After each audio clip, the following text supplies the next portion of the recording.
प्यारे बच्चों, आज हम अपना 10वां अध्याय उपनिवेशवाद और ग्रामीण समाज के बारे में पढ़ेंगे।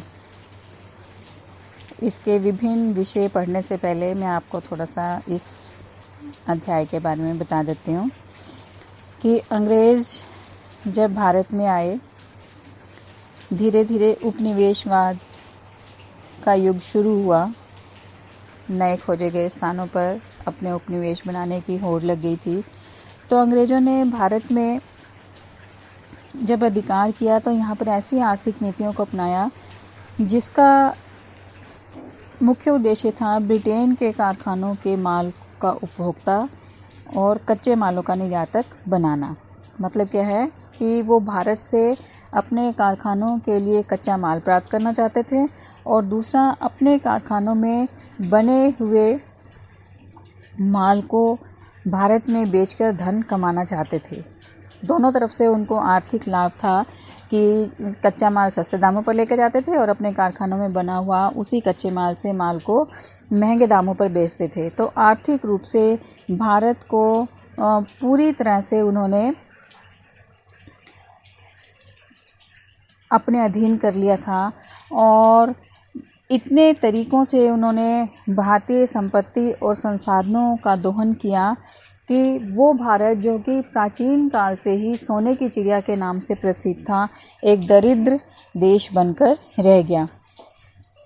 अंग्रेज़ों ने यहाँ की भू राजस्व नीतियों में भी परिवर्तन किए, जिसका उद्देश्य जो उन्होंने यहाँ पर अपने अधीन क्षेत्र किए थे उनकी सुरक्षा के लिए सेना का उन्होंने एक टुकड़ी की स्थापना की और उसके लिए जो खर्च होता था उसके लिए धन एकत्रित करना मुख्य उद्देश्य था। मतलब कि यहाँ पे जो भू राजस्व नीति में उन्होंने परिवर्तन किए उसका मुख्य उद्देश्य अपनी सेना पर खर्च करने के लिए धन को एकत्रित करना था। तो इसीलिए उन्होंने यहाँ पर 3 प्रकार के भू राजस्व बंदोबस्त लागू किए, जिनमें से इस्तमरारी बंदोबस्त या स्थायी बंदोबस्त, रैयतवाड़ी बंदोबस्त और महलवाड़ी बंदोबस्त प्रमुख हैं। इन बंदोबस्तों के कारण भारतीय किसानों की स्थिति बहुत ही शोचनीय हो गई। अब उन्होंने ज़मीन को निजी संपत्ति बनाने का अधिकार देकर भारतीय जो ग्रामीण ढांचा था उसको पूरी तरह से छिन्न भिन्न कर दिया। ऐसा करना उनके अपने साम्राज्यवादी हितों को पूरा करने के लिए किया गया था। उन्होंने कृषि के सुधार की तरफ कोई ध्यान नहीं दी और किसानों से अधिक भू राजस्व की मांग करते रहे, जिसकी वजह से किसान दरिद्र हो गए और भूखों मरने लगे। ब्रिटिश शासनकाल में जो ग्रामीण लोग थे वो ऋण के अधीन आ गए और भारतीय समाज पर इसका बहुत ही बुरा प्रभाव पड़ा। इसी समय के दौरान यहाँ पर अनेक भयंकर अकाल भी पड़े, जिससे भारी संख्या में लोगों की मृत्यु हो गई और जीवित बचे लोगों को कई कष्टों को सहन करना पड़ा। लेकिन सरकार ने इन अकालों को रोकने या इनके लोगों को जो परेशानियाँ और थी उनको दूर करने का कोई भी प्रयास नहीं किया। इससे जो भारतीय लोग थे, खासकर जो विशेष रूप से ग्रामीण लोग थे, वो अंग्रेज़ों के विरुद्ध हो गए और उन्होंने अंग्रेज़ों के विरुद्ध विद्रोह भी किया, जो कि किसानों का विद्रोह था, जिसे बम्बई में दक्कन विद्रोह के नाम से जाना जाता है। कि ब्रिटिश सरकार शक्तिशाली थी, किसान कमज़ोर थे, इसलिए सरकार ने उनका दमन कर दिया और एक जांच के लिए आयोग भी बिठाया गया। मतलब कुल मिलाकर ये था कि इस औपनिवेशिक शासनकाल में जो ग्रामीण समाज था उसको बहुत सी मुश्किलों का सामना करना पड़ रहा था। तो अब इसी समय में जो सरकार के द्वारा अपनाई गई नीतियां थी, उससे जो किसान थे उनके जीवन के ऊपर क्या प्रभाव पड़ा उसके बारे में हम पढ़ेंगे। हमारा आज का जो प्रमुख विषय है वो यही है कि किसानों का जीवन कैसा था औपनिवेशिक काल में। ठीक है, तो 18वीं शताब्दी के अंत में ब्रिटिश शासन का जो सबसे बुरा प्रभाव पड़ा वो किसानों की आर्थिक स्थिति पर पड़ा था। अंग्रेज़ों की नीतियों का किसानों के ऊपर इतना बुरा प्रभाव पड़ा कि वो दरिद्र हो गए और उन्हें अपने और अपने परिवार का पेट भरने के लिए उपयुक्त भोजन भी नहीं मिलता था। उन्हें लगभग भूखे ही रहना पड़ता था। उनकी इस दरिद्रता के बहुत से कारण जिम्मेदार थे, जिनमें से प्रमुख इस प्रकार से हैं। ठीक है, अभी हम इन कारणों को पढ़ लेते हैं जिससे कि किसानों को दरिद्रता का सामना करना पड़ा। सबसे पहला है नई भू राजस्व व्यवस्था। किसानों की दरिद्रता का सबसे प्रमुख कारण अंग्रेजों की नई भू राजस्व व्यवस्था थी, क्योंकि ये बहुत दोषपूर्ण थी और इससे सिर्फ अंग्रेजों को लाभ था, भारतीय किसानों को इससे नुकसान उठाना पड़ रहा था। सबसे पहले लॉर्ड वार्न हेस्टिंग्स ने कंपनी की आय को बढ़ाने के लिए इजारेदारी प्रथा की शुरुआत की। इसके अंतर्गत क्या किया जाता था कि जो सबसे अधिक बोली देता था उसे भू राजस्व वसूल करने का अधिकार दिया जाता था। ये जो व्यवस्था थी किसानों के लिए बहुत ही विनाशकारी सिद्ध हुई। क्यों? क्योंकि जो ठेकेदार थे वो ऊंची बोली लगाकर भू राजस्व एकत्रित करने का अधिकार प्राप्त कर लेते थे और अधिक से अधिक लाभ कमाने के लिए किसानों का बहुत अधिक शोषण करते थे। 1793 ईस्वी में लॉर्ड कॉर्नवालिस ने इस्तमरारी बंदोबस्त या स्थायी बंदोबस्त लागू किया। इसके द्वारा किसानों की दशा और भी अधिक शोचनीय होगी। इसका कारण ये था कि अब किसानों को जमींदारों की दया पर छोड़ दिया गया था। जमींदार उनसे अधिक लगान लेने, बेगार होता है मुफ्त में उनसे काम कराने, और अनेक प्रकार से उनका शोषण करते थे, जिससे कि उनकी जो स्थिति थी वो और अधिक दयनीय होती जा रही थी। इसी प्रकार बाद में अनेक स्थानों पर सरकार ने रैयतवाड़ी बंदोबस्त और महालवाड़ी बंदोबस्त भी लागू किए, लेकिन इनसे भी किसानों की दशा में कोई सुधार नहीं हुआ। अब इन व्यवस्थाओं में जमींदारों का स्थान सरकार ने ले लिया, तो जैसे पहले जमींदार उनको परेशान करते थे, अब उनको सरकार ने तंग करना शुरू कर दिया। किसानों से जो लगान लिया जाता था उसकी भी मात्रा बहुत अधिक थी।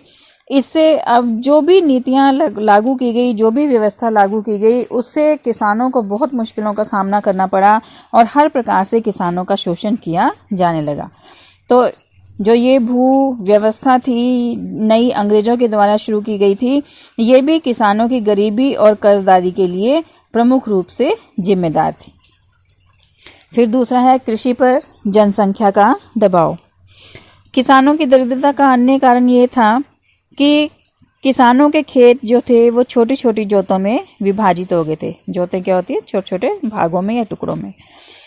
इन जोतों में विभाजित होने का प्रमुख कारण ये था कि जनसंख्या का कृषि पर दबाव बढ़ता जा रहा था। मतलब कि अधिक से अधिक जनसंख्या जो थी वो कृषि पर निर्भर हो रही थी।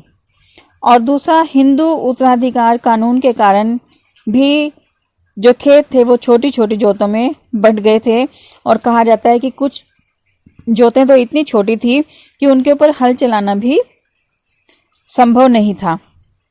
ये क्या होता है उत्तराधिकार कानून के? जैसे एक इंसान है, एक व्यक्ति है, उसके दो पुत्र हैं, तो उसके पास जो एक खेत था, अब वो उत्तराधिकार कानून के अनुसार उसके बाद उसके दो पुत्रों में बंट जाएगा। तो जो एक विशाल खेत था वो अब दो भागों में बंट गया, आधा आधा हो गया। फिर उसके बाद उन दोनों के आगे जो संतानें हैं तो उनके बाद में उन संतानों में बढ़ जाएगा। अगर उनकी भी दो दो संतानें हैं तो अब वो जो दो भाग थे वो चार भागों में बढ़ जाएंगे। ऐसे ही आगे आगे आगे आगे बढ़ते जाते हैं, तो वो खेत जो है वो छोटा छोटा छोटा होता जाता है।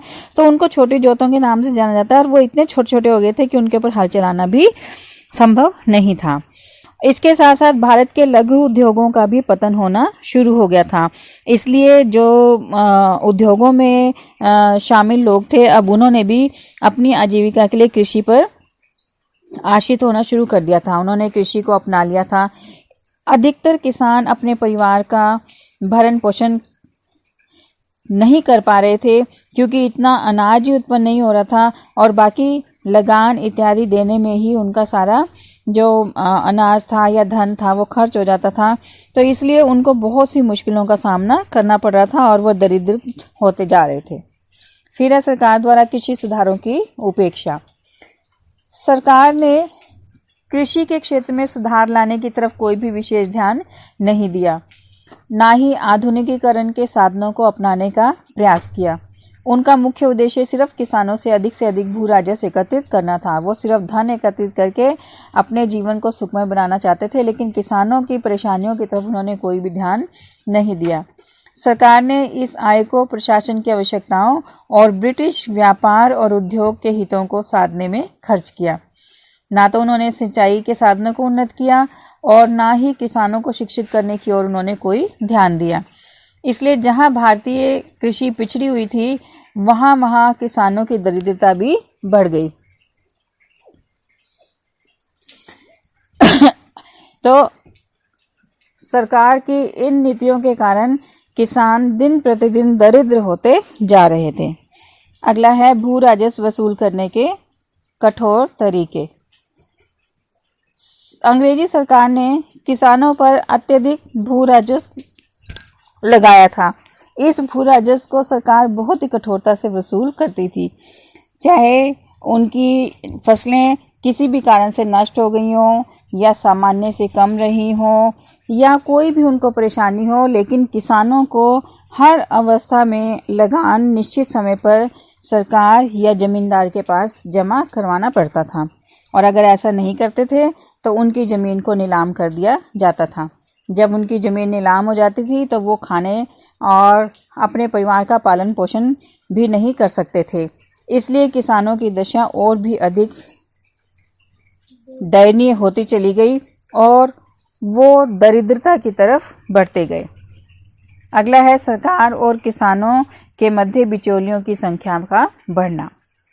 किसानों की दरिद्रता का या दयनीय स्थिति का एक कारण ये था कि सरकार और किसानों के मध्य बिचौलियों की संख्या बहुत अधिक बढ़ गई थी।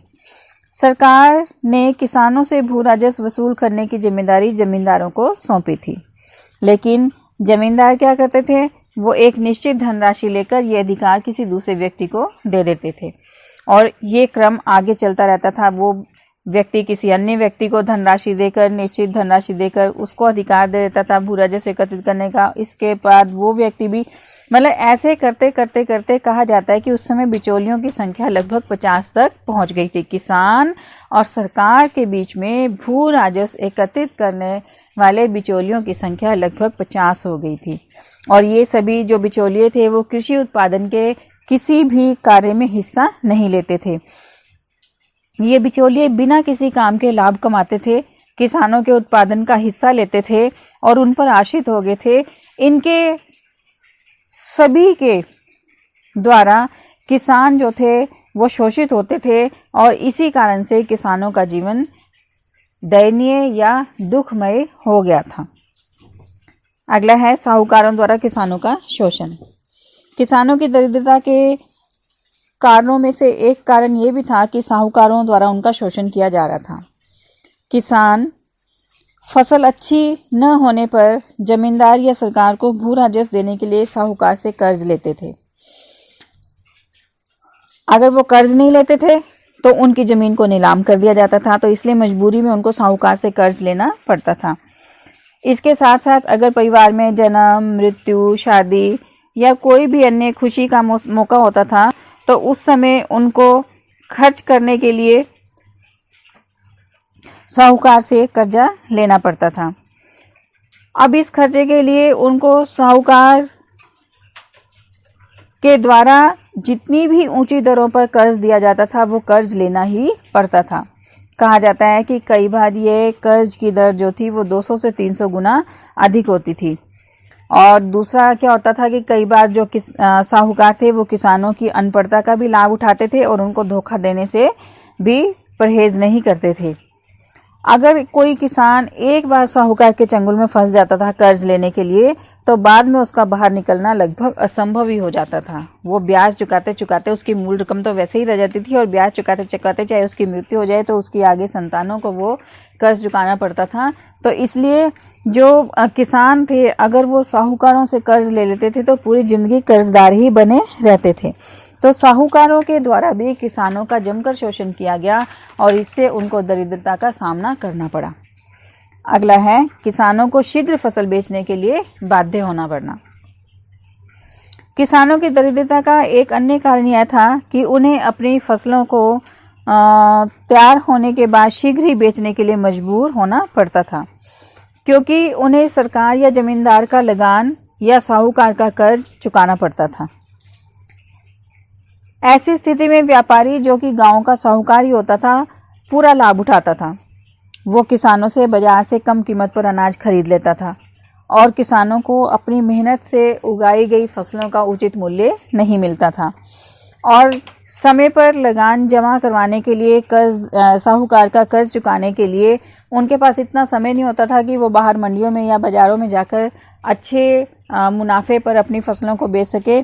इसलिए मजबूरन उनको गांव के साहूकार के पास ही बेचना पड़ता था, जो कि उनका लाभ उठाता था और उनको बहुत कम धन देता था, जो कि लगान या कर्ज का ब्याज चुकाने में ही चल जाता था, और उनको अपने परिवार का पालन पोषण करने में बहुत सी मुश्किलों का सामना करना पड़ता था। इसलिए उनको दरिद्रता का सामना करना पड़ा। फिर है कृषि का वाणिज्यकरण। ब्रिटिश शासनकाल में कृषि का वाणिज्यकरण आरंभ हो गया था।